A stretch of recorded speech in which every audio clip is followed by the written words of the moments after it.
Good evening. This is the 18 WJTS News. I'm Charlotte Olson. A Jasper woman was placed under arrest earlier today on drug-related charges, plus a charge of an OWI after she was first seen by officers with the Jasper Police Department searching through landscaping at a Jasper fast food restaurant before leaving the scene once noticing that she was discovered. Just before 8:30 this morning, officials observed a female going through a bush at the Southside McDonald's along U.S. Highway 231 South in Jasper.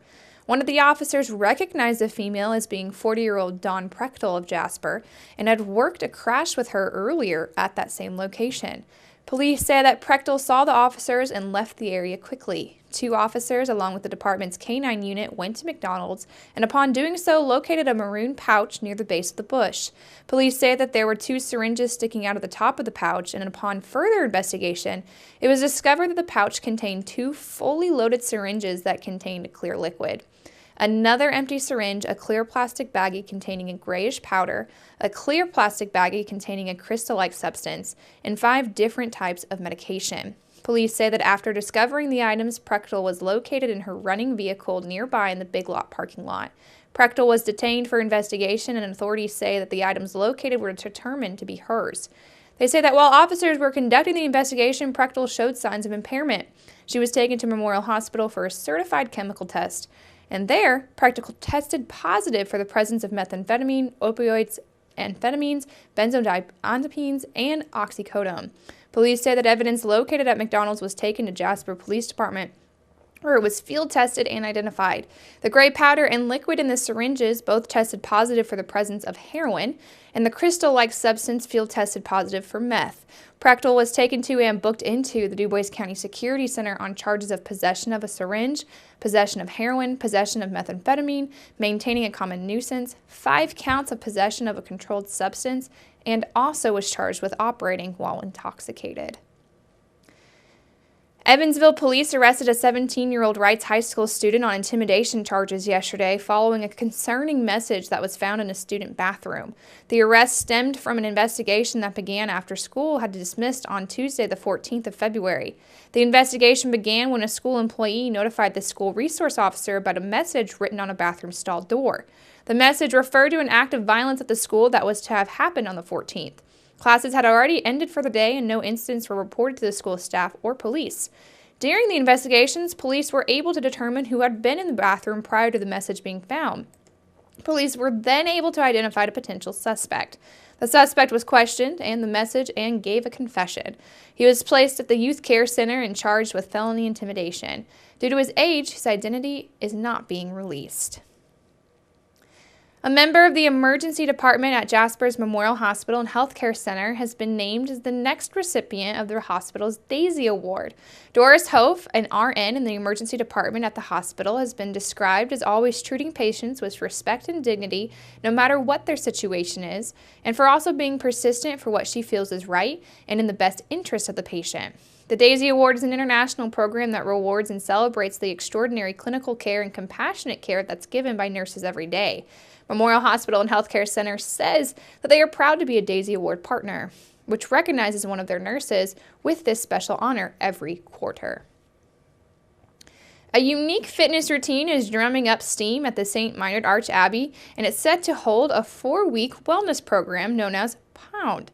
Pound transforms drumming, that's right, percussion, into an effective way of working out as the technique uses lightly weighted drumsticks engineered specifically for exercise. The 4-week program is open to men and women of all ages, with the classes meeting in the wellness classroom on the ground floor of Newman Hall.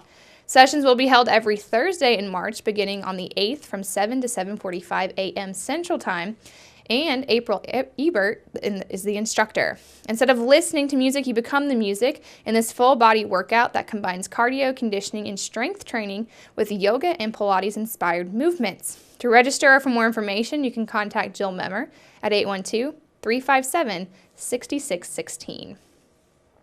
A new medical campus in southwestern Indiana is expected to open to students from 3 universities in August.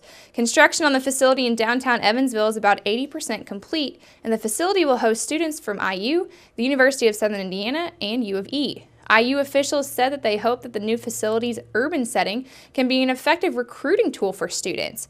The new 4-story facility will offer medical programs, including dental, and will include classrooms, labs, workstations, and administrative offices. First-year medical students from Indiana University School of Medicine, Evansville, and physician assistant students from the University of Evansville will be in combined anatomy classes. The new campus has been called the Multi-Institutional Academic Health, Science, and Research Center.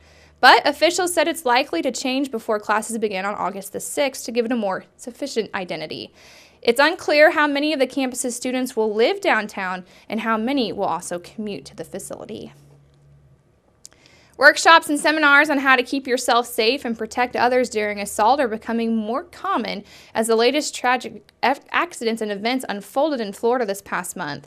It has been leaving parents, educators, and students wondering what they can do if they find themselves in an active shooter situation.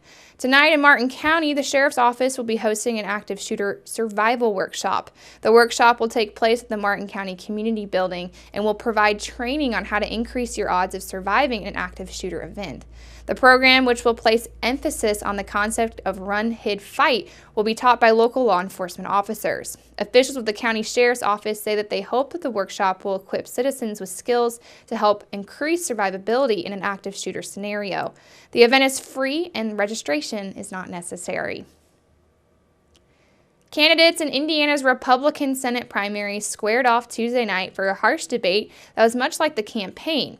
And as a reporter for the AP, he reported that the debate was notable for more name-calling and bare-knuckled attacks than major policy differences. From the get-go, Republican Todd Rokita took a dig during his opening remarks at opponents and fellow Congressman Luke Messer and former state lawmaker Mike Braun of Jasper. Rokita said that Mike, welcome to the Republican Party, in reference to Braun's lengthy history of voting in Democrat primary elections, which lasted until 2012. Rokita greeted Mesmer with a cold welcome back to Indiana in regards to the congressman's living in Washington, D.C. after selling his family's Indiana home and relocating to the capital. He reported that all 3 candidates who are seeking to claim the mantle of most conservative exhibit few major policy differences between them.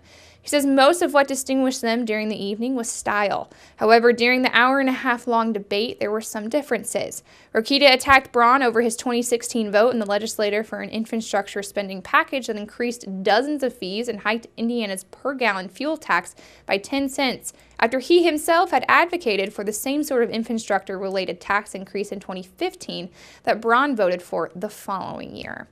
And keep it right here, except next we're going to take a look at your weather summary.